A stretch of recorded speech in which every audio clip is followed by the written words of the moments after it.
we are. Welcome to The Outsiders, a football and philosophy podcast. I've been drinking and everything's fine. So, it's a bit of a relief because some of the feedback that we got last week was, who was that really sort of maudlin guy with that sort of, and I'm. You're not talking about Si, are you? You're right, Si? No. Oh, right, okay. You're right, Stu. How you doing? No, not you. The other one.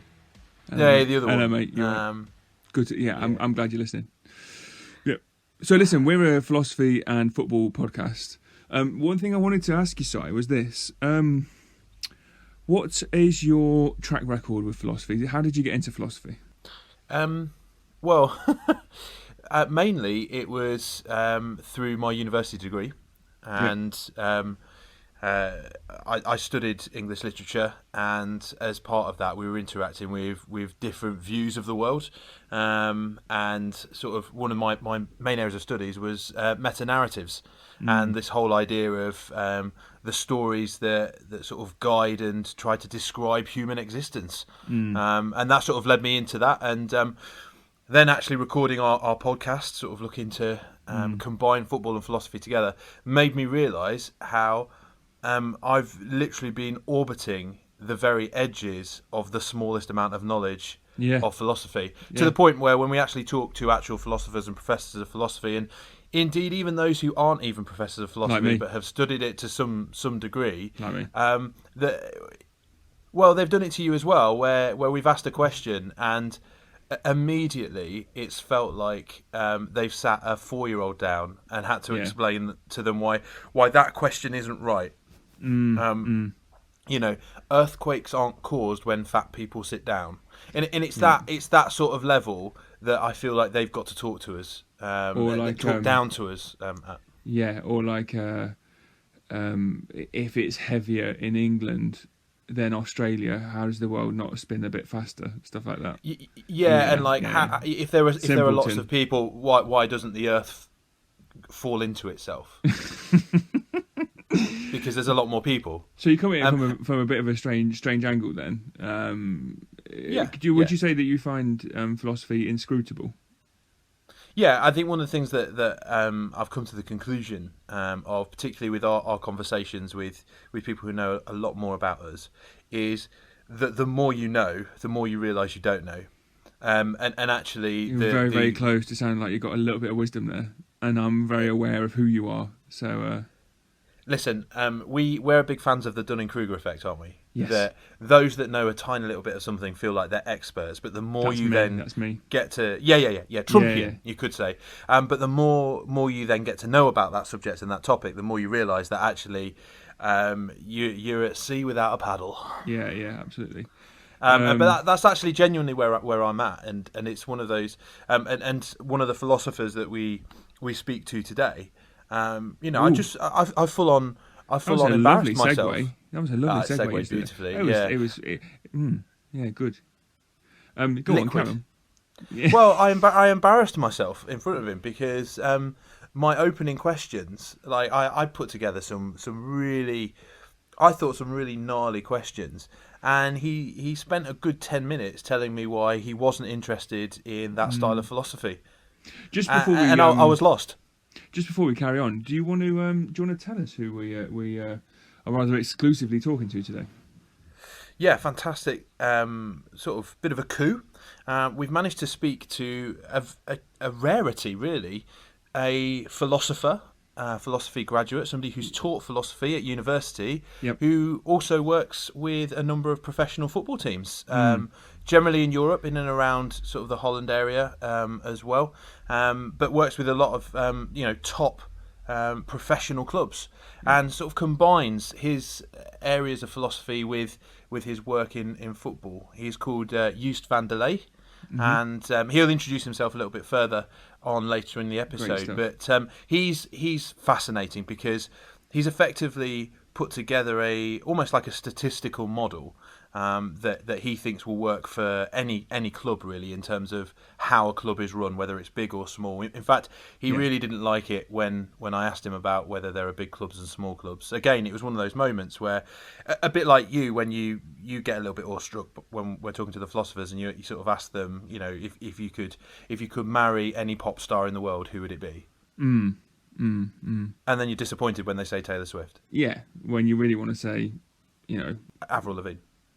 Oh, he's shown his age in two ways, by referencing Avril Lavigne and saying gnarly. So he's done that to you. That's fantastic. That's exciting. Let's just bring it back down to earth for a second. So obviously tonight there's been a couple of results. The possibly often mentioned outside favourites for relegation Wolves beat Arsenal 2-1. Yep. Series of atrocious kind of like decisions happening in that match, all of which I don't really care about, because it meant that Arsenal lost. Can we talk about David Luiz just quickly? Before we move on to the perennial underachievers, can we? Because when David Luiz first arrived in the Premiership as a defensive midfielder, let us not forget, he just dominated games. There was none of this sort of, he's a little bit all over the place. Maybe it was because at the time, and Chelsea fans can correct me if I'm wrong, but maybe it was that at the time you had Belletti on the playing at fullback, who was just a nutcase, and so maybe it distracted from the sort of depravities that David Luiz inflicts upon the football pitch. But my word, it feels like he's a joke of a footballer. Yeah, he's buying a living at the minute, that lad. We've got a slight vested interest in Arsenal, haven't we? Yeah. Because the third musketeer of the podcast, young Jim, who's our tech guy, I think I call him. Do you mind if we call him that? No, I think that's fair, because and actually he has brought us up to a new level, because previous episodes of our old podcast, we literally were recording in cupboards next to toilets. Yeah, and he's basically introduced us to Instaface, Grandbook, all that other stuff. He's done all that. Yeah, MySpace as well. Yeah, I'm flogging at the minute. I'm thinking about flogging or something. Yeah, and Top so tick. no. Yeah. Oh, yeah. So, yeah, we've got a bit of a vested interest in Arsenal in that respect. He's a big fan, isn't he? He's a big fan. He's disturbed. He's texting furiously saying he's not sleeping, and he's. I think he's the next step is going to be, I don't know if I can say that, but that's private conversations that come out. I mean, the word that springs to mind immediately is tasteless. No. But I actually think Arsenal are in quite a bit of trouble. To bring us back, the thing is, I think Arsenal are in quite a bit of are. trouble. I don't think they are. Not relegation trouble. To be. No. They're in. If they stick with Arteta, I think they'll see a real bright side. But they're sticking with someone, and then there's like blinding yourself by poking yourself in the eye and saying, I hope it's going to be okay. If they stick with him and invest in him and like get behind him, then that's one thing. If they just kind of say, well, crack on with what you've got, then he's going to lose big time. And actually, what's hilarious is like you can see it from the outside as two of us, we don't support Arsenal, but there's this thing that there's a team that's on the worst run of form. Yeah, they've just been losing games. They're in the middle of a malaise. Wait a minute, they're playing Arsenal. Yeah, they'll probably win. Yeah. And actually, we're all guilty, aren't we, with our own clubs of if it's a game where our club is expected to win, the team we're about to play are going through a terrible run of form. All of us, every club, no matter how big it is, are convinced that we'll be the ones that run ends. But actually, I look at lots of opposition clubs and I think it'll end at Arsenal. They'll get a result at Arsenal. And the implosion. The implosion that Arsenal showed. I mean, it was two ludicrous moments where David Luiz makes no attempt to get the ball. It is a penalty. He does make contact with a man. He just doesn't make it look blatant. But he's got the wrong side of him. He's broken all the cardinal rules of defending. Yeah. And then their goalkeeper with what can only be described as a comedic handball. Oh, it's and actually the referee was embarrassed to give it. You could see Hey, the ref was embarrassed. Like, I'm a professional referee. Let's move on. Let's move on. We're better than Arsenal. Talk to me about the perennial underachievers. The perennial underachievers who fell short of their rivals for perennial underachievement. Sheffield United beating West Brom 2-1. If you don't mind me saying, go on. I'm going to take this victory.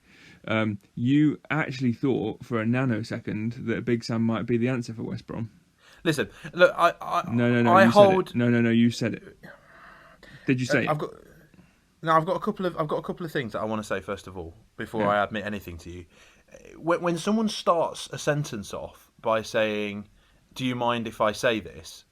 before they've said it, it suggests that they're going to say something offensive. It's like, no offense, but I'm pretty sure you're about to offend me.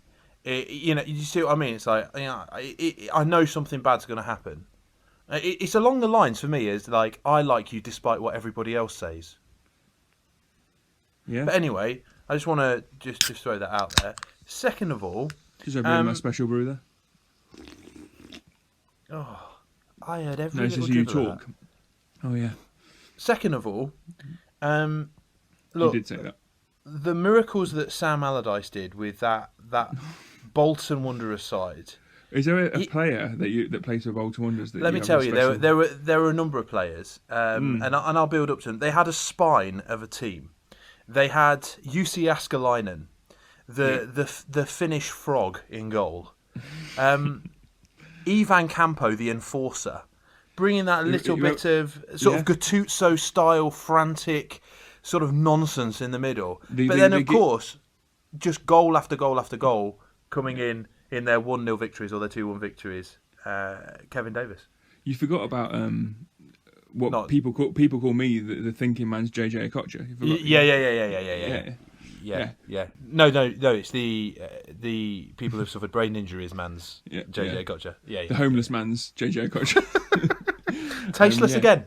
Yeah. Tasteless again. Okay. We'll talk about abortion and then we'll call it a day. Okay. Just straight. So so that's that. So they're both relegated, I think.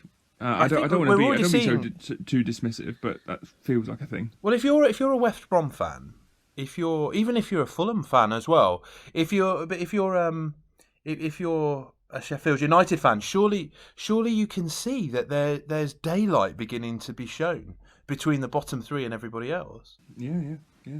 Like to me, it's starting to look fairly stark. Absolutely. If you're in the bottom three of the Premiership at the moment. But the only thing I would say is that people are stealing from each other. So the live match that's happening right now, Crystal Palace are 2-1 up on Newcastle. Now I know Newcastle feel like they lose every week, but they have a relatively respectable amount of points, and Crystal Palace are down there as well, scrapping a little bit, and it feels like they're nicking points off each other. So I still think there is time. If someone pulls their finger out now at the bottom, Burnley, then there might be a time. I'm not sure about West Brom because I just don't see they have any style of play whatsoever other than that depressing kind of like mirage that they call football. But yeah, they were genuinely surprised when they scored, weren't they? You could see like there was a genuine surprise on the players' faces, like, oh, this is what the game is. The ball's in the net. I don't know. I think a sneaky tenner on Sheffield United to get out of it might be a brilliant bet right now. I know you're not a betting man, but the same. And then obviously the final result that's still live after an hour is Man United are winning 4-0 against Southampton, which is a real shock, I think. Yeah, but to make us all feel a little bit better, because Man United are really they are looking good when they play well. They're one of those Another teams. shocking decision in that match, by the way. I don't know if you've seen it. No. Just absolutely shocking. I mean, in all honesty, it is outrageous. I don't know who the player is. It's Shea Adams, I think. He's got 4 fingers that are offside. I mean, I'm not even joking. It's 4 fingers of his hand are offside. And that's something that we're going to focus on in a later episode, isn't it? Yeah, and actually, I think the actual arguments for and against VAR in terms of for football fans, I think they're widely spoken about. We all know how we feel about it. Yeah, but actually getting a philosopher who doesn't actually watch a lot of invest football anything. himself. Yeah, Just getting him to actually give us a really sort of impartial philosophical viewpoint, I think is my answer to this. Basically whatever he says, I'm going to follow. Yeah, my dad used to say to me when I used to be outraged as a child, he used to say to me, "Don't worry about it, because in a period of 40 odd games, it sorts itself out." Do you think that's still true? No. Because the one thing I used to explain to my dad, not when I was 8, but when I was more like when I was 16 maybe, was that I believe that every match is a possible springboard. And so if you lose a penalty or you get a player sent off in the first 10 minutes of a match and then you go on to lose that match because of that, it's not that you've lost the 3 points, it is that you've lost the next 2 or 3 games of momentum, which could be the difference between at the end of the season. Yeah, exactly. That's how I feel about it. Yeah. But, he didn't listen. He didn't listen. No. And he often strike me when I said that. So no, I'm joking. Okay, I've done that again. Tasteless again. No, he didn't. It was fine.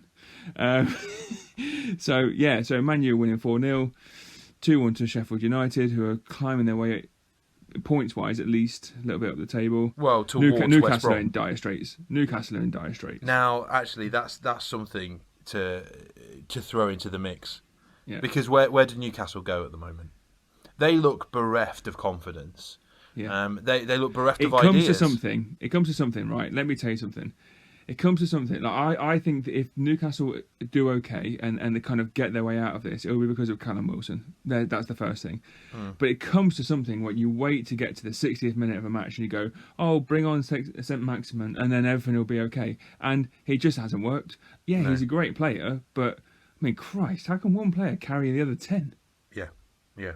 It's outrageous. Some Newcastle players would not make it into a top 6 championship side. No, you're right. And the worry is that, they managed to keep hold of him for January, but he's going somewhere else. Of course he's going somewhere else. The problem is that he's actually not showcasing how good he could be because he's rudderless.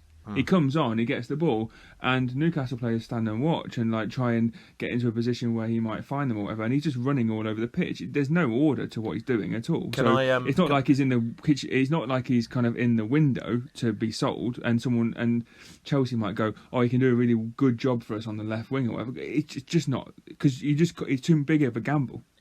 So literally, as you were talking about him, substitution. No, substitution. Oh, he's come on. Off comes Jeff Hendrick for Who? Jeff Hendrick for Alan Sant Maximan. Well, you know Jeff Hendrick. He's a decent player. He caused championship sides a real issue. Yeah, well, yeah. And he's not causing anybody at the bottom of the table issues. Quite what I don't know why I'm going process. I'd love a Newcastle fan to get in touch and actually give us some understanding as to why Bruce doesn't start with his talismanic player. Well, I think there may be something in there about the long COVID and all that kind of stuff.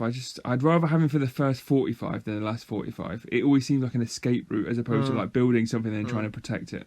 Yeah, I'm sure Newcastle fans would be absolutely chuffed if they were 1-2-0 up at half time. He goes off and then they form a plan around protecting that. For the meantime, that would be better than trying to. I mean, Crystal Palace. the Crystal Palace are a good side. Don't get me wrong, but they've stumbled this season big time, and I just think they're there for the taking. And Newcastle losing to the Crystal Palace is massive because it's like I'm saying, that trajectory for the next 3 games. Yeah. But Newcastle haven't won. How long is it now? I think my concern. Sorry to go back to that. My concern for Newcastle centres around where they're going to pick up points going forward. Yeah. And they've inexplicably got the amount of points that they have got. And I think that's as other teams were remembering how to play football, coming out of lockdown, and it's like, there's tactics, okay, and so where do they go from here? Because they're not going to randomly pick up that points haul again. No. And actually, the sense is, particularly now, as more and more teams have more and more players that are picking up those injuries that put them out for it's going to be 3 games they're missing. Oh, actually, it's going to be 6 games that they're missing. Oh, on their return game, they're now going to be missing a further 6 to manage the injury. As all the pundits will actually say, there's going to be lots of small injuries that are going to affect the season. As squads are getting thinner, it's going to get more competitive. It's going to get trickier, and actually you'll see the differences between those teams that have that strength in depth and those teams that don't have anything beyond their first 11. And at the moment, you look at Newcastle and you think, well, you don't really have anything within the first 11 that's going to inspire, getting those 3 points here and there. And actually, one of the things that I've noticed, I quite often look at the differences between the Premiership and the Championship. And actually, just mathematically, the Premiership, I think, is a lot more forgiving to teams that just have a go and every so often pick up 3 points, rather than picking up a draw here and there. So drawing more than they're losing in some ways, or drawing more than they're winning. But those teams that, you could put Leeds in that bracket at the moment. But, back in the day, Blackpool, when they were flying high. But those teams that are actually picking up 3 points here and there, actually, if your goal is safety, then actually that's going to serve you well, because just a point here and a point there every so often is not going to get you what you need. Whereas in the Championship, it's slightly different, because actually there's more points on offer. There's more teams taking points off each other here and there. The Premiership, for me, 3 points in the Premiership always seems to be really hard won, unless you're against a team who's in free fall. And there's and Newcastle, one of those teams that are in free fall, and it's strange, because even the games that they've played well, even the games where people have said, "Oh, that was a much better performance," they might have nicked it. They've still not won, and in a lot of cases they've not drawn. So actually, saying there's a bit of daylight being shown between the bottom 3 and those above them. If you're a Newcastle fan, let us know how you're feeling. Do you think you've got enough in the tank? Because I look at you from outside the club and I think, flipping heck, I don't want Newcastle to go down. I like Newcastle as a club, but actually I think they're in dangerous territory. Chelsea got their first win under Tuchel. What did you? Tuchel, all right. I'm gonna go with Tuchel, as I said last time. You're a big fan of the Tuchel. Especially if I meet him. Marginally back on track. Really important match against Spurs. I think that's on Thursday. Yeah. How'd you see that going? Spurs shock defeat yesterday. Yeah. Day before yesterday. Yeah, Spurs are fun. Spurs remind me of Arsenal in a lot of ways, and I know Spurs fans will hate me saying that, but there seems to be a soft underbelly to Spurs. They're another club who, when they turn it on, and the players that they've got at their disposal, they've got that stardust. They've got the capability of beating teams 4-5-0. Yeah. But then randomly there are games where it just looks like they're wading through mud. I think their defence is pretty average, to be honest. Yeah, I mean, obviously, their defence would have to be. Yeah, it would have to be one of the best defences in the world to match their forward line. Yeah, because Son and Kane are, they're the envy of any club would have them, but. Yeah, they've got that sort of soft underbelly, that sort of, every so often there's a game where they turn up and I'm sure they're not disinterested, but they look like the strangers on the pitch. Yeah. And you can see it because Mourinho's like twitching in his seat, complaining about everything and going on. It's like, what happened in the dressing room beforehand? They're playing a game of like towels and someone got overexcited and actually like whipped someone a bit too hard. Is that when you get naked from the waist down and start rubbing your towel over? What is it? Anyway, what is it? Well, no. What's towels? I don't want to talk about it. I'll show you my towel, you show me your towel. What goes on? Well, no, it's... We've never been in a changing room together. No. Not yet. No. Well, me, you and Tuchel. Well, towels... Yeah, anyway, let's move on. I don't want to talk about towels. Okay, right. Okay, and then the final thing to talk about before we get on to our philosophy segment is Leicester seemingly moving themselves further away from the title challenge. If there was a title challenge with a loss, fairly profound loss to Leeds United 3-1. Yeah, at Leicester. Yeah, at the Chris Bowl. The thing is, like, Leicester are a shadow of themselves without Ndidi and Vardy. And every time that I watch Vardy... People talk about Vardy, but I feel like Ndidi is a really big deal. He is a really big deal. And actually there was that big question mark over who will fill that Kante role, obviously when he left. And Ndidi has shown that actually he's got the capabilities of doing that. But I have to say, every time I watch Vardy, he looks like the youngest player on the pitch. And what's really lovely is that he brings some of that lower league nonsense with him. I remember, so looking at the reverse fixture of when Leicester taught Leeds a lesson at the start of the season, Leeds had given a debut, or is one of the early games, for their wonderfully named centre-back, Robin Koch. Yeah. And you could see he's a sort of Cadillac of a defender. He sort of glides through games. He's a bit of a Ben White sort of, that sort of lovely on the ball and stuff. And then suddenly he had this guy who only a few years beforehand had been like pint at half time and a cigarette sort of thing, like tugging at his armpit hair and like just scraping his studs down the back of his heel and coming in a little bit late just as the referee turns round. And there was one hilarious bit where Vardy was just running past him and just grabbed him and just spun him round and then just kept on running. And you could see this look of utter confusion, because this guy's a German international. Utter confusion on his face, because this is a footballer who has been, been at the elite level for the whole of his career. He's been wrapped in cotton wool. He's been told that he's the best that there is. He's dominated in every team that he's been in. He's just a different level. And then suddenly, he's got this guy who's turning him inside and out, who's actually fairly decent on the ball, rapid, fast. You don't keep an eye on him and he's gone. But he's also messing with him. And for me, that you could see it put the fear in the defence. You've seen Vardy do it to team after team after team. And so what it felt a little bit like was that Leicester were a little bit toothless. They've got undoubted talent in Maddison and Barnes, but it felt like there were just a couple of pieces of the puzzle missing. And you know what? We know what Leeds are like these days, don't we? They'll lose 4-0 or they'll win 4-0. There's going to be very few times where you see a one-goal game that's involving Leeds. So whether that's it for Leicester, I think title challenge-wise, it was always going to be a long shot.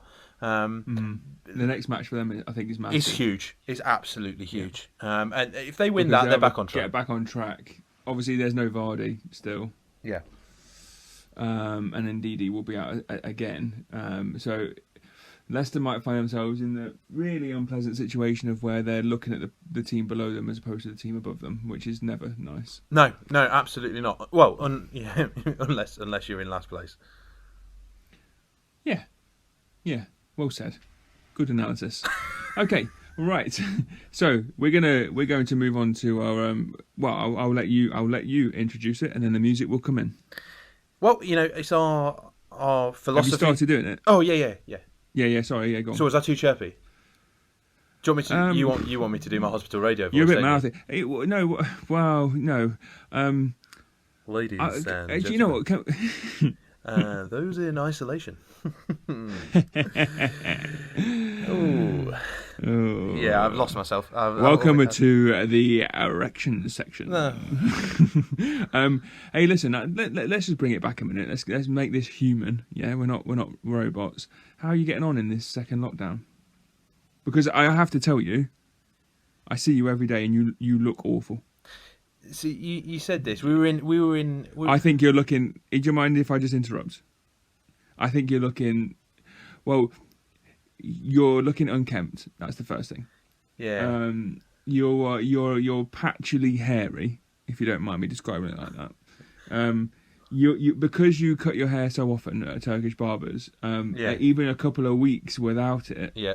Means it goes a bit like, an 8-year-old boy out of bed on a Saturday morning, kind of bum fluff hair, This is outrageous.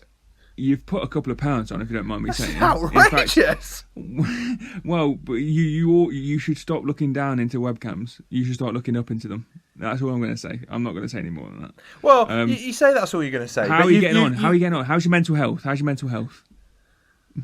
It's all right, thanks. Listen. Good. Yes, mate. You say that's all you're going to say. We've been in open, virtual meetings with other people, like professionals, and you've just openly said, "Oh, you just woken up, you just rolled out of bed, have you?" And I've been fully awake for hours. Like, no, this is just my face. So basically, what you're saying is my face doesn't look good. No, I just No. It's fine. I like to think of myself as a people person, and sometimes I look at your face, and you just I don't know how Dead to people express it. person. You look like a tortured miner. You look like a bedraggled postman. You look like a you know what you look like? You look like a down on the luck door-to-door salesman from the 70s, and it's just one of those things where I'm worried about you. But listen, mate, because if you can't be anything, yeah. Or if you can be anything, I don't know how the phrase goes, be kind, yeah? So I'm just asking after your mental health. I'm asking after your physical health. I'm asking after your sexual health. I'm asking about everything. Listen. I'm just wondering how you are doing, my friend Si. Right. Because we are close, but we are distanced. And it's that oxymoronical element of our friendship right now, which is really bringing me down. So there's been times when I've come into work where people have been like, "Oh, are you all right? You look ill." And I've been like, "No, I feel absolutely fine." Pallid. Yeah. You look like an extra in an Edgar Allan Poe story. Yeah. You do. You look haunted. No, I'm all right, mate, though. Thanks for asking. Cheers. You all right? Good. If you need anything, yeah, then there's loads of people that will help you. Just perhaps not me. Listen, your beard looks fantastic at the moment, I've got to say.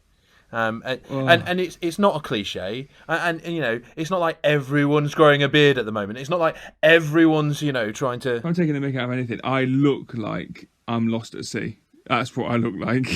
My hair and my beard, I look like I'm lost at sea. I look like I've just eaten the face of the last kind of like, that what kind of shit, philosophical mate? conundrum. You've eaten the face of the last shit, mate. Yeah. You know that conundrum where like you're lost at sea and you got to pick on who you're going to eat. I'm fat and I'm bearded, like put it like that. I'm too full. That's the way I'm dealing with life at the minute. Is I'm growing hair and I'm moisturising. I'm bathing a lot. And I'm walking a lot. I think this is. I'm listening to a lot of death metal. I think this has been one of the worst conversations I've ever had with you. Why? It's because of the state of your mental health. That's what it is. Be kind. If you can be anything, be kind. I'm staggered. I'm sorry. I'm just saying. Yeah, I'm worried for you. And how can you say that? No, I'll tell you what's just happened is your estate. No. I'll tell you what's just happened is wife put up with like I'm a duck that's just been like casually going, you know, its own way across a pond in a local park in the UK, and suddenly out of nowhere, a crocodile has eaten me. Yeah, I'm thrown by what we've just been speaking decipher. about.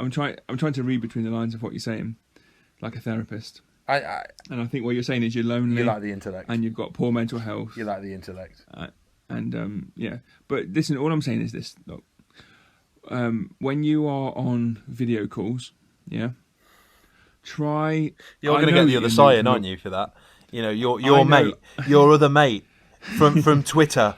You're going to get him in for the video calls, aren't you? I'm going to give you 3 pieces of advice. Okay. Number 1, when you're on a video call, and I can just see from your breasts upwards, okay, I know that you're. I don't mean it like that. Men have breasts too. Yeah, grow up. I know that you're nude from the waist down, and that your buttocks are touching the well-worn kind of like material on the chair. So first things first, at least wear pants or put a sturdy towel. Is that what towels is? Anyway, put a sturdy towel around your waist. That's the first thing. Second of all, just whack your face on your cheek a couple of times before you go on the call, so it looks like you've got a bit of rouge about you. Yeah, got a bit of life. And for God's sake, look in the mirror at your bonds, because there's nothing more concerning about a man reaching a certain age and losing the will to present himself. So if you're listening to this podcast and I've described you, if you can be anything, be kind. Okay, so here we're going to listen to an interview. You know, that's not even a segue. There we go. That's a diatribe. Yeah, and there it is. The bile spewing forth. Karma, wasn't it? Yeah. Physically, metaphorically, the bile, the darkness of your soul. Anyway, let's bring us back on track. I'm glad that you took us on that sideline. I just feel really. Anyway, should we talk about philosophy? Yeah, let's talk about philosophy. Hey, listen, now we're going to refocus because we're going to listen to that music that basically means that we're all clever and that. Oh, yeah, go on then. Play it. Yeah, all right, here we go.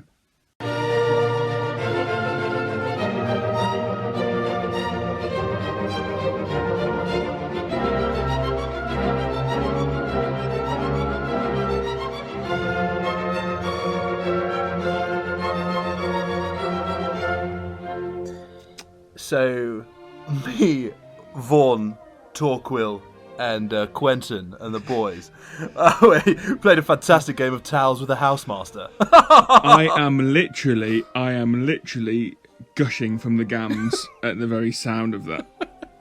Anybody with at least a working man's knowledge of archaic language will know that gams means thighs. So I am juicing at the gams at that music, and I'm juicing at the gams to hear what you have to say now. So I came across this guy who's a bit enigmatic, really. He's called Joost, and we're going to speak to him live as well in a later episode. Would you say he's mercurial? I would say he is mercurial. I would say he sounds mercurial. He's a master of many trades, and also a master of some. Which is gutting for me because I'm a master of no trades and definitely none. No. So in terms of in a Venn diagram we're mutually exclusive. But he's an interesting figure who he works around a lot of his work involves neurolinguistic programming, which is a technique for using language to, I guess, build teams. Is particularly where his area stems from. Yeah. And it's a use of psychology in a lot of ways too. But so Joost actually also has another side, and the other side of his work is working with professional football clubs based on an area of philosophy that he is particularly interested in. He's taught and he's studied extensively, and it's a different style of philosophy than the ones that we've been approaching, which he sort of calls continental philosophy. So when we talk about philosophy, we quite often talk about ethics, we talk about right and wrong and things like that. He's properly into systems and procedures, and his philosophical output is that there is an optimal system for different things and different scenarios. And actually football clubs, particularly high-level professional football clubs, have thought, this is going to help us with transfers, it's going to help us with motivating players and that sort of thing. So we thought it'd be fascinating to talk to him. He's sent us so much information. This is just a small snapshot of what we... A small snatch, you could say. Yeah. You could. This is just a very tiny snatch of what he's got to offer. A tidbit. And yeah. A smidgen. Okay. So should we, rather than me clumsily, introduce him? I think it's probably best if he introduces himself. So, first of all, the first thing that I asked him was just to give us an introduction as to who you are, and who you have or are working with, and where your particular expertise lies. And he said this. My name is Joost van der Leij. At a very young age I decided to study philosophy. I actually studied it twice, once when I was quite young, end of my teenage years, early 20s. But I found out that you need to be a bit older to really study philosophy. So I did it again in my 30s. As a student assistant, I taught philosophy to freshmen at the University of Utrecht, and I'm currently still teaching at the VU University of Amsterdam and the Erasmus University of Rotterdam. My specialty is philosophy of statistics, and that's where I help football clubs deal with statistics about players, especially in scouting, data scouting.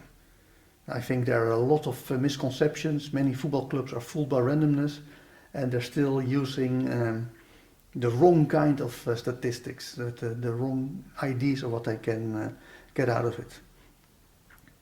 So what I really bring to the table is being very critical of how statistics is used, and actually help clubs transform their use of statistics from describing what has happened in the past to actually predicting what is going to happen in the future. So effectively, Joost is he's not unconfident in his abilities to basically predict the future, is what he said. Okay. And one of the amazing things that the conversation that I had with him led to was that he spoke about Portugal versus France in the 2016 Euro finals. And just a little throwaway comment that he made is that his statistical model predicted that Portugal would win, and that there was more likelihood that Portugal would win if Cristiano Ronaldo wasn't playing. And lo and behold, Ronaldo went off injured, and Portugal went on and won. You know, you can be stuck in sort of truisms and sort of, you know, you talk about the ways you were right and sort of suppress the ways you were wrong. But actually, as the conversation went on, this particular philosophical outlook, this statistical modelling that Joost brought was increasingly, you know, for me, fascinating. So the next thing that I asked him was a little bit more about his sort of area of philosophy. So I asked him, Joost, what area of philosophy do you focus on, and how did it lead you to working with professional football clubs? And this is what he said. So there are two areas of philosophy that I am really interested in. First of all is philosophy of mind and action. I'm really interested in how humans work and how the brain works and how you can influence all of that. And the second area is philosophy of statistics. I use both within the world of football. I use the philosophy of statistics to help football clubs discover what kind of player, which player actually is best for them.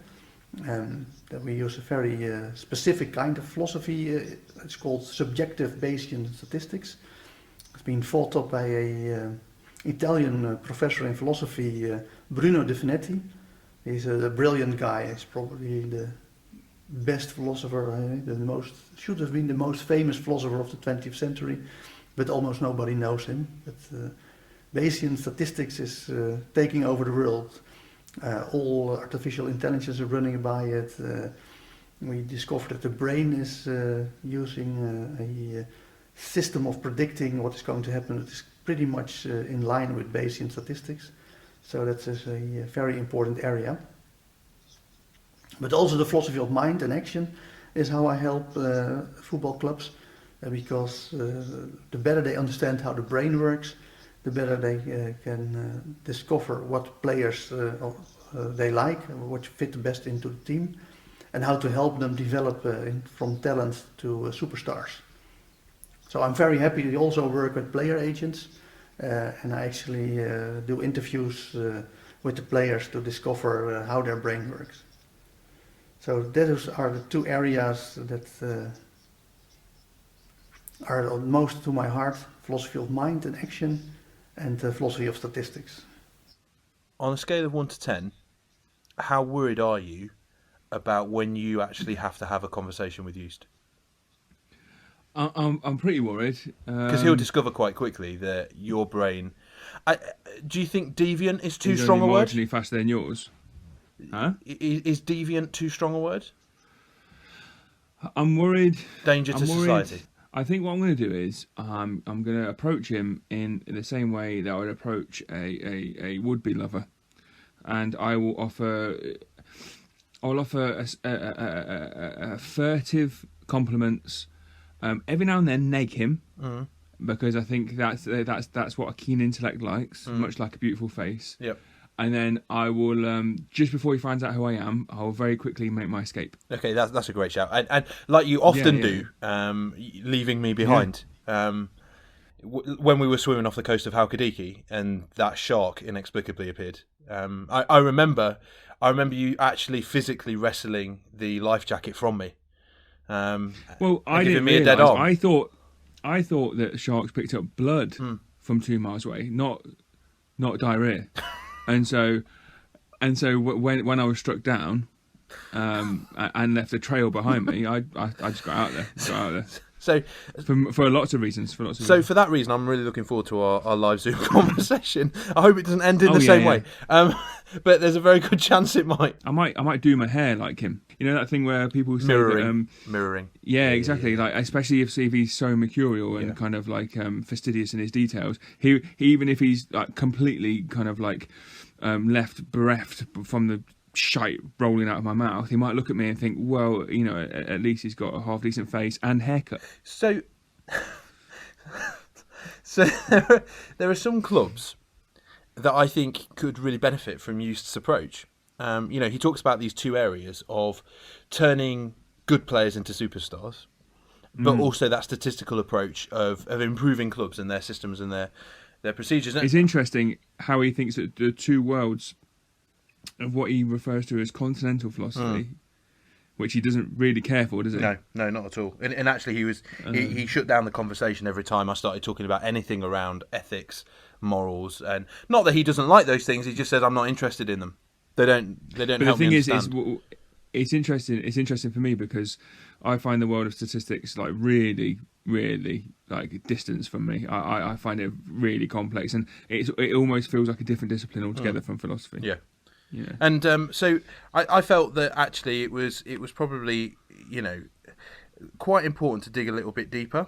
And one of the things I'm fascinated about particularly is how we can use philosophy and our philosophical outlooks to improve situations that we're in.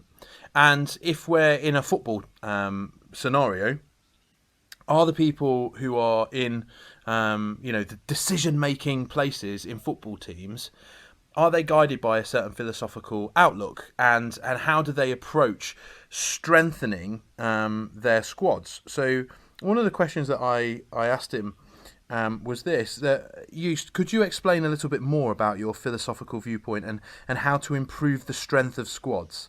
So an example that he gave in our initial conversation was that for a number of clubs, it's probably better that their philosophical, their operational, their statistical mode of working should actually be to avoid relegation than it will be to push for Europe.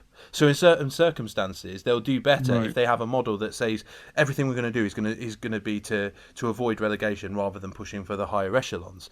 And that seems really sort of countercultural, I think, particularly to the British game, which is that almost seems reductive, and it almost seems like a self-fulfilling prophecy. If we're going to try to avoid relegation, the chances are we are going to be relegated, you know. But actually, Joost was quite, you know, unequivocal about the fact that actually his systematic approach meant that it sort of just took you away from the emotions surrounding it and gave you quite an analytical sort of response. And this is what he said when we were talking about, you know, how do you improve the strength of squads based on his philosophical viewpoint. So my philosophical viewpoint is that of subjective Bayesian statistics of Professor Divinetti. And the subjectivity of it is very important. Basically, all data is subjective, and the only real things that we have is, okay, how probable do we think something is, and how many people actually agree with it, estimation of probability. So on the one hand you have probability, on the other hand you have something called convergence. How many people are actually in agreement that the probability estimation is the correct one. And that means that unlike all other data providers who always sell every single club the same numbers, is that we actually look at it from a subjective viewpoint, and we think that every player should have different numbers for different teams. So the way that we help a club improve their squads is that we actually can very quickly scan a large number of players, and then we look at players that do very well for their current team. But then the magic happens, because then we're going to transform those data and actually use a model that calculates, okay, he's doing very well in a certain level of competition. How strong is that competition? He's playing for a certain team. How well is that team playing? How strong is that team? Okay, and how well is he doing himself? Okay, now put him into the team that we try to improve. replace him with one of the players that is already playing in that team, either because they want to improve the squad or because the player is leaving. And then we can calculate, okay, what would his numbers be if he would playing in that team. So, for example, we found a Spanish striker called Dalmau for the Heracles or the Dutch teams. We found him play in the Segunda B, the third division of Spain. And what we did, we transformed his numbers and calculated, okay, how would he do for Heracles in the Dutch competition. So that means, okay, we have to put in the difference in strength between the two leagues. But we also look at, okay, which player is he going to replace? How did he do in his current team? And how will he do at Heracles? And that led us to the conclusion that he would not do much except finishing. But that his finishing probability was very high. And then Heracles got him as a free agent, which was very nice. He turned out to be the number 3 top scorer as a striker in the Netherlands. And they sold him for 1.75 million. Exactly the number that we predicted a year before when we presented the player to Heracles. And so the whole viewpoint is based around making sure that you always recognize that data is subjective and that you can't take data on face value, but you have to use data as an input to actually update your probability estimations of how well a player will do. And then once we know how well the player will do within the team, then we can calculate how well the team will probably do, and we'll actually be able to predict how many points a team will gain or lose, depending on which players they play. Of course, when you say predict, it's very important to basically better use the term thought up by Professor De Venetti. And he didn't like the word predict because predictions sound as if you're absolutely certain about how the future will unfold. And of course, that's not the case. It's much better to think in terms of distributions of probabilities rather than a single point probability. But it's also important that we replace the word of prediction with a word that Professor De Venetti came up with, and that is prevision. What we do, we have a prevision of how the team will develop. And then we can quite accurately show the club which players will prevent them from being regulated or decrease the chance of being regulated, and which players, if they play with that, they actually increase the chance of being regulated. So currently we're working quite a lot for FC Twente, and we're actually showing, based on the players that they select, how much the percentage will decrease or increase of the chance that they will be regulated. And that is a very strong indicator whether they should hire the player or not. Of course, the team itself is very enthusiastic, and they don't like the negative attitude of what's the probability that we're going to be regulated, and how can we decrease that probability, because they like to think big, they want to cut ahead. So we also calculate what is the probability that you are able to play in the European leagues for a certain player.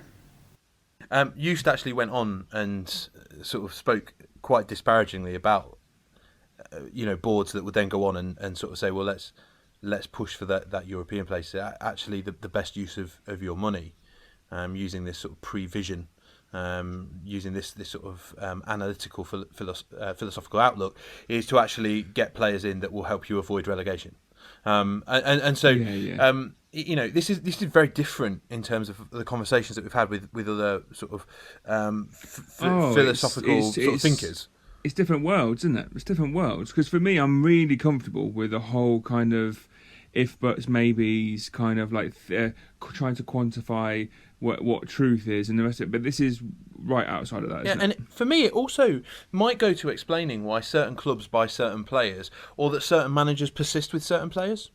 You know, as fans, we're guided by our hearts, not our minds. I think we've got to be honest that when you're standing in that stadium, we're still, and I can't speak for Spanish fans or Italian fans, but I know as a fan from the UK that there are certain hallmarks of what I would consider a good player to have, and it's, you know, it's that honest graft, putting in a big tackle, not shying away from a 50-50, you know, all of those sorts of things. And then obviously on top of that, there's that bit of stardust that you want as well. But there are certain players that particularly for in the Premiership for British fans that we watch and we think, oh, I just don't like them, and yet the manager consistently keeps them. And I wonder if maybe that's an element of buying into that statistical model where they actually do what I need them to do. And we'll focus a little bit further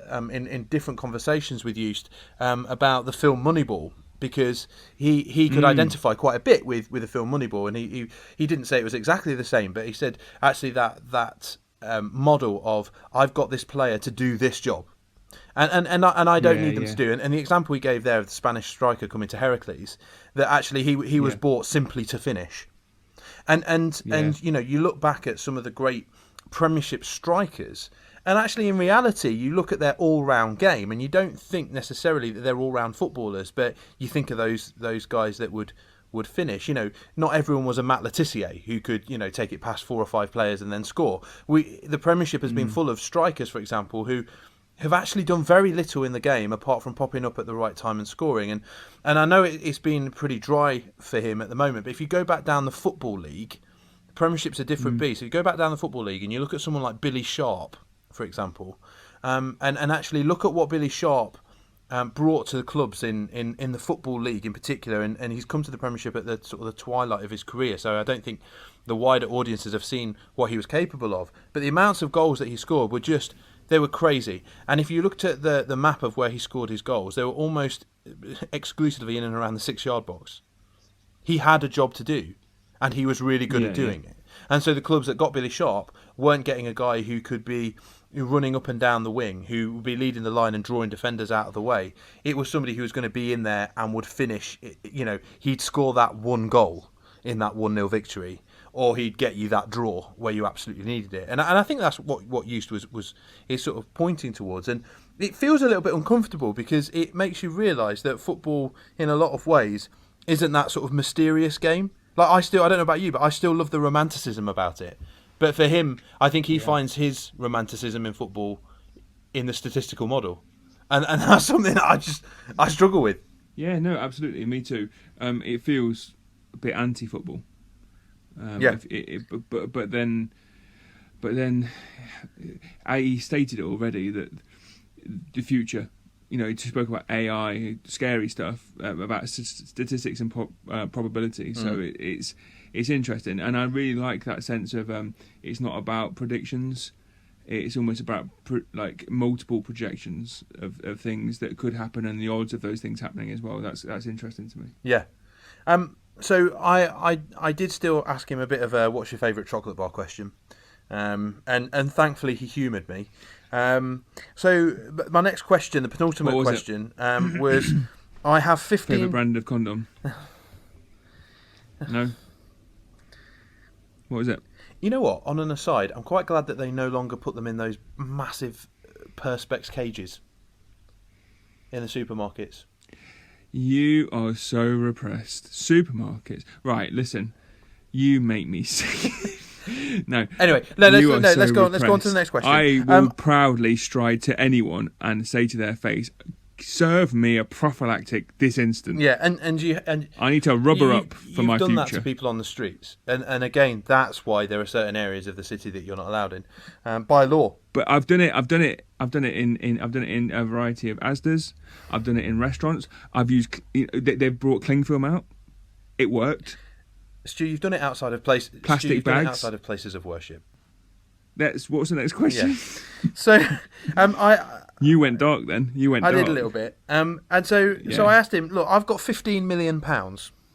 I'm a chairman of a Premiership club, and I need a midfielder. But are you still shopping at Lidl at this point? or Yep, Aldi. doesn't matter how much money's coming in. Yep. No, doesn't matter. No. So I've got 15 million for the club to spend. I'm a chairman of a Premiership club, but I need a midfielder who can press the opposition, but is that sort of link between defence and attack. You know, your typical number 8.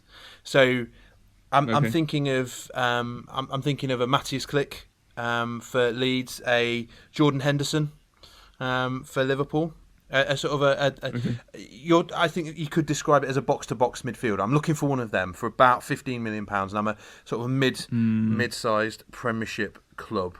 Who should I be looking at? I said to Joost, and this is what he answered with. So here we have a scenario. You have £15 million. Say you are the chairman of a Premiership club, and you need a midfielder who can press the opposition, link defense and attack.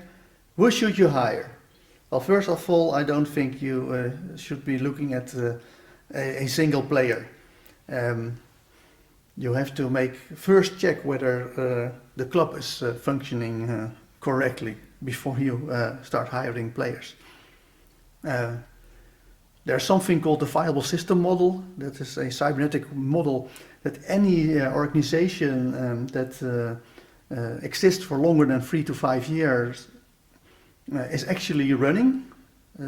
Every organization fits in the model because that model explains why a organization is viable. And the viable system model is very handy or very important for football clubs because there are a lot of the decision-making issues that are involved in football clubs can be much more optimized when you actually use the viable system model. Because most of all the systems exist from the viable system model, otherwise the organization would not be viable. But most of those systems are grown organically, are without fault, without design. And so the first thing that I would do as the chairman of a Premiership club is actually model the club to get a complete club model so you know how the club was actually functioning. So the second decision is then checking, okay, are we actually do we have a scouting team working? Works it correctly? But most importantly, do we actually have decision makers that actually listen to the scouts? They're actually taking their input. And what no club has, and what I'm always introducing when I'm working with clubs, is a measurement system. You have to start to measure the predictions of the people working inside the club. Because otherwise you have no clue whether their Bayesian model that's inside their head will actually produce the right predictions. And thirdly, you nowadays see that it is very important to be able to get to players at a very early stage. Brexit has made it a lot more difficult for the UK clubs to actually do that. So it's quite important to get your own satellite club. So before you want to have a midfielder who's going to help you as a team, it's much more important to actually buy a Belgium club so that you have a club on the European continent so that you can actually still get European players and other players worldwide. That's the reason why you have to go to Belgium and play for a club that you own. So they can develop them over there and see if they can become a superstar. And if they become a superstar, you can still bring them to the Premier League. So I don't think that people should throw out names like that. And besides, if they want to have a name, and they ought to pay me for it. The most important part is actually to get your house in order, to make sure that all the procedures are running correctly, that you have a model, that you have measurement in place, and then it is much better to use whatever that system is producing as a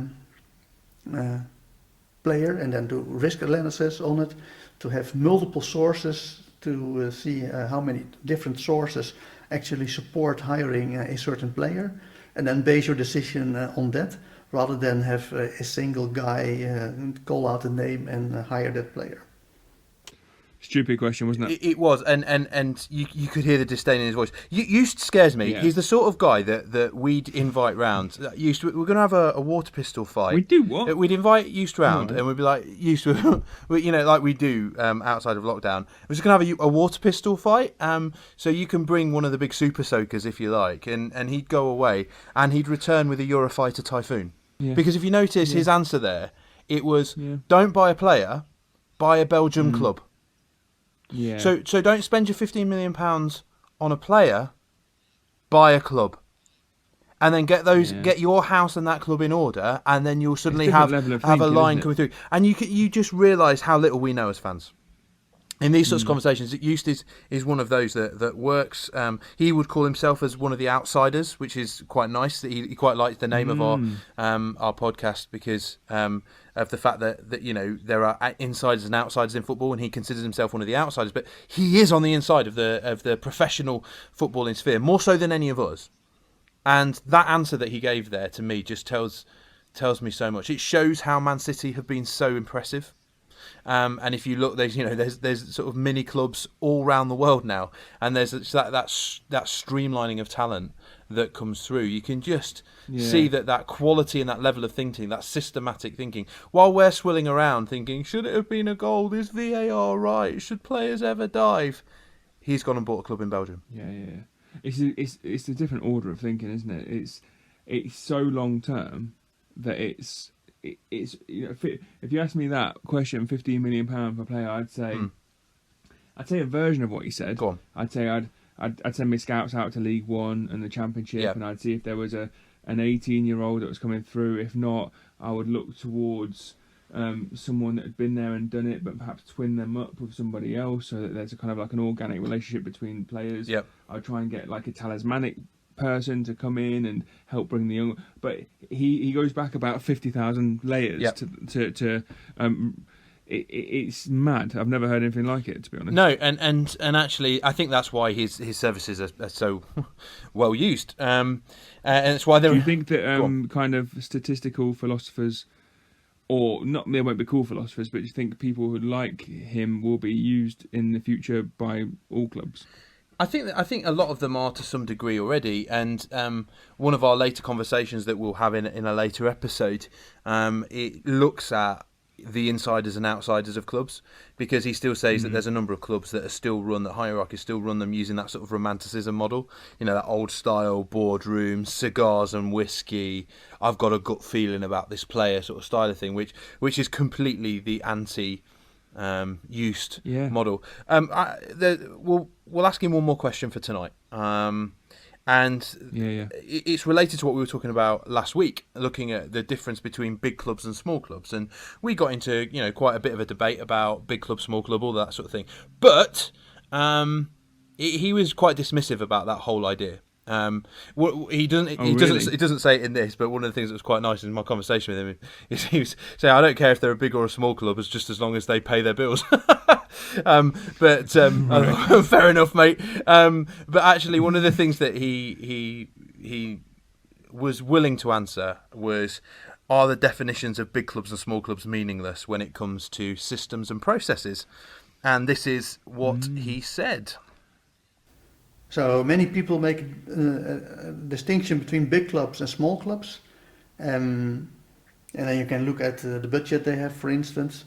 But it also depends on the competition, of course. If you look within the Premier League, there are big clubs and small clubs. But if you compare the small clubs on the Premier League with the clubs in the Dutch competition, then there are big clubs, and the Dutch clubs are extremely small clubs. So the question is whether the system and processes that need to be used to run the club, if they differ for the clubs. Well, they do differ in practice. In fact, I don't think that you can say that big clubs use a system for big clubs and small clubs use a system for small clubs. As far as I've seen so far, the clubs that I've been honored to have worked with, they all have their complete own system. They're all quite unique. They take things. Of course, they look at the same kind of data. They have the same, and also they all have scouts and stuff, and they have a manager. But the way they go about their business is basically different from club to club. Each club is quite unique. Nevertheless, if it were up to me, then every club would use the same system.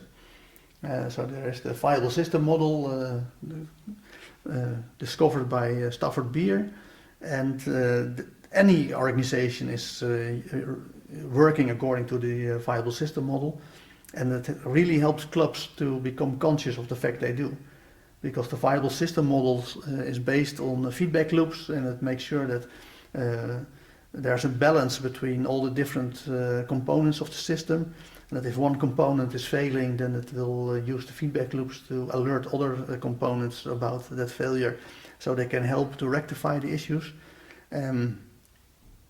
And all of that is happening within clubs, but most of the time it is quite organically grown. The club itself is unconscious about it. There is no formal model of the club, and so introducing that viable system model and actually making a very explicit model and writing down all the procedures and the way different components interact, and set up a measurement system so we can actually measure which components are doing well and which are underperforming. So not, of course, we're already measuring everything there is to measure about the players, but we also have to start measuring everything there is to measure about the staff, so we can see whether the staff is actually doing well or not so well. And of course, that's that people within clubs find that very threatening to their position, because they get a lot of social status out of working for the club. And if the measurement system shows that they are underperforming, that would hurt their chances of staying employed within the club. And nevertheless, I think that every club should run the same. Of course, there are philosophical differences. So there are within the viable system model many different things you can make different. In the sense that you can have a different balance. To give an example, within the viable system model, there's a balance between how much time do you work at exploring the world versus how much time do you spend exploiting the world. That is about how adaptable are we versus how efficient are we. So clubs can say, no, we are very efficient and we rely mainly on developing our own talents. That's an absolutely viable way of going about their business. And other clubs say, no, we're going to spend more time exploring the world, and we are going to rely on our scouts so we can hire the players that we actually want to work with. So you can have within the viable system model different philosophies about how to go about your business. But it will still be in the same system. So if you say you do 80% development your own talents and only 20% scouting, versus a club that would do the other way around, 80% based on scouting and 20% of development of our own players, then still the scouts ought to use the same procedures as in both clubs, no matter whether it's 20% or 80%. And the same goes by in terms of development of the players. So I don't think that it makes much sense to make a difference between big clubs and small clubs. I think they're all unique clubs, and the difference are quite astounding. So if you look, for instance, in the Netherlands, the difference between Ajax and PSV, in their scouting, Ajax is basically going about buying players that they feel are great potential, but in the back of their mind, they already know if he fails at Ajax, we can probably sell him again and not lose that much money on the transfer. Whereas in PSV has a really professional scouting department who would spend a lot of time scouting for players, and then hire players that are a much bigger risk. So I think that if you look at procedures and processes, PSV is way ahead of Ajax. But if you look at the actually players hired, then Ajax is coming from a much better position than PSV. But that has also to do with the financial capabilities of Ajax and versus PSV. Ajax can afford to not have this rigorous system for scouting. And I think, of course, I think both clubs would be helped if they improved their scouting. But they both come from a completely different background, and both are considered big clubs within the Netherlands. But the difference are like day and night if you work with those two clubs. So I guess what he's saying there is that I guess in a way culture trumps strategy in that sense. It's about there's an equilibrium attached to that. Is that right? Yeah, I think so. And you know, ultimately, I've never heard somebody talk as dispassionately about football who is as involved with football and you know supports football teams. But his philosophical outlook is something that you can see it just underpins his entire outlook. And so, you know, it makes me think of Cypher in The Matrix. You know, when I'm looking at the pretty pictures, and you know that famous scene, the girl in the red dress sort of thing. He's seeing lines of code. And I think that's a little bit of what's going on there.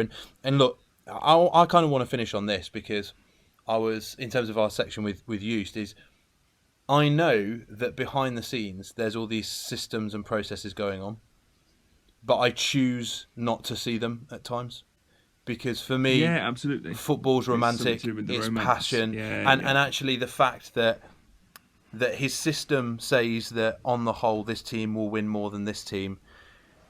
I still like the fact that there's a 1% chance that my team could be this team who are just statistically better in every area, and I think that's the same for so many fans. Well, that will make an incredible. That'll make an incredible line of inquiry when we talk to him face to face. Yeah, and he laughs at us. Yeah, so of course he will because he's got a different set of priorities. But so that was part one of our interview with Joost. Is that how you say his name? Yeah, Joost. We'll be having a live conversation with him coming up in later episodes. And you know one of the things to look out for in the future is that for all of our interviews with all our philosophers, there's loads of extra content that doesn't make it onto our main podcast, and so just keep an eye out for when we make available these extra conversations, because quite honestly, these are some of the most fascinating guys, but they can speak for hours, and you know it's probably not we're not doing them justice if we try to cram them all in. Would you care to give an example? We spoke to a chap who was a philosopher at a Scottish university. Yeah. And I think we spoke for the best part of 2.5, 3/4 hours. Yeah. And we ended up making an hour episode. So it's you know what we do is we find the most pertinent points and we go with that. But there's lots of stuff. Okay, fantastic, great. Now, slight change. Rosco, our resident Man United fan, long-time friend, long-time foe. We got him to respond last week, and I'm really glad actually the events of tonight have happened because Man U have just won 9-0, haven't they? Manchester United has won 9-0, and now I tried to document the changing tones and the changing kind of like behaviours of certain fans, and Manchester United fans really amaze me. Their vacillatory nature. Yeah, absolutely. Yeah, beautifully put. So what we did was we asked him to give us a bit of an overview of how he felt Manchester United played against Sheffield United, and I think this is fascinating in terms of his analysis of the players and their tactics, especially on the back of such a profound victory tonight. So here's Rosco, and this is a view from the red side. So here's my breakdown of tonight's game. One, I saw the lineup and saw Matic was starting, and I just thought, well, that's us playing really, really, really, really slowly through midfield, because that's what he does. He slows everything down, always. So Martial was starting over Cavani. I know Cavani started his last two, so maybe he wasn't fit enough to start, but I'd rather Cavani in a wheelchair than a Martial. And then our goalkeeper decided He can't command his own 6-yard box, so we go 1-0 down to that rubbish. Even though he gets pushed by Billy Sharp. And then 3 minutes later, Maguire jumps and Ramsdale drops the ball. And Martial scores, and that's ruled as a foul. So that's 3 game weeks in a row in which we've been done by refereeing decisions which have stopped a goal. But nobody will talk about it. And then we equalise. And then our defence forgets how to play football. Twice the ball just comes to Ollie Burke in the box and nobody touches him and just lets him shoot. And then, of course, it deflects and goes in off the bar. And then I've watched Tony Martial drop the worst 90 minutes of football ever. I was genuinely spitting feathers sat in the lounge. Lazy. And then we lose it. He doesn't come back and get it. Offside. And he got the first touch of an actual donkey. Honestly. I'm dying. I couldn't believe we made 3 substitutes and he was still on the pitch. Do you understand how rubbish that is? And Van der Beek can't get a look in for more. Van der Beek did more in 10 minutes than Martial did in his entire 94. It's an absolute disgrace. But City are now going to walk the league, as I thought anyway, but now it's just confirmed it in my mind. City are walking the league. And that was a chance to go top, and our players weren't motivated enough. I'm much more calm now than I was 2 hours ago. I was walking around the lounge just kicking anything in my way. I've actually bruised my foot, which is great. So, there you are. Enjoy. Now, that is quite incredible. Of course, we're all emotional people, and we all react in certain ways when we lose. I think you're worse than me, if I'm being honest. Yeah. I think I'm quite diplomatic, and I kind of like have a slightly more, I guess what you call a macro point of view. I kind of think about the next 5 games, next 10 games. But that litany of a diatribe, that onslaught onto the players of Manchester United, and freely admitting at the end that Man City are going to walk the league. Now, I think that it's an excellent chance to analyse the language of a football fan after tragedy strikes and you lose a single match of football, and then next week you win 9-0. So, what do you make of that rubbish? Because I'll tell you what, I really worry about him. I think, every now and then I give him a ring, see how he's doing, but I think I deserve a grant from the council when I work with him. I hope his foot's all right. The thing is, like, you know what? He's so furious. He bruised his foot in the lounge. We've done him. We've sold him a bit of a hospital pass there, haven't we? Because we've just been speaking to a guy who genuinely works professionally with clubs using statistical models. Yeah. And then we've taken the raw thoughts of a Man U fan who are famously up and down. Straight after losing to Sheffield United. But you've won 9-0, Rosco. So it's all right. It'll be all right. But City are going to win the league. What we'll do is we'll get him on. We'll have I'll tell him to react to the game tonight, and then when they lose again next week, we'll see how he is. He just goes the opposite direction. So that's interesting. It's just fascinating. Rosco, long term fan of the show, friend of the show, foe of the show. Frankly, He's not. Yeah, he means. Well, we do our best to aggressively turn listeners off, don't we? And he's one that we're literally targeting. One at a time. And as soon as we've only got about if the police intervened, they'd say it's premeditated. Yeah, definitely. Yeah. There's no our names are being mentioned in any investigation. I guess on that note, there's not much more to say, really, is there? There is it's been an absolute stonker, if you don't mind me saying, and you an incredible interview. Thank you, Joost, for humouring us, and we look forward to talking to you again. In the this flesh. Is part one. This is part one. Okay, so we'll leave that there. Thank you very much for listening. Keep an eye on our website, keep an eye on our Instagram, keep an eye on our Twitter. Constant things coming out, including information on future interviews. Me, sometimes I'll come out and then go straight back in and then come out again. So, thanks for that, Si. Take care of yourself, mate. I wish you'd stop doing that. I'm absolutely fine, Stuart. Have a nice week. Yeah. If you can be anything, be normal. Fine. Take care, mate. Or don't. No, because we're all heading towards everything's meaningless. Oblivion, cascade, entropic failure into star death. And that was going to be the name of the podcast, but bit of a mouthful. And on that note, take care, Si.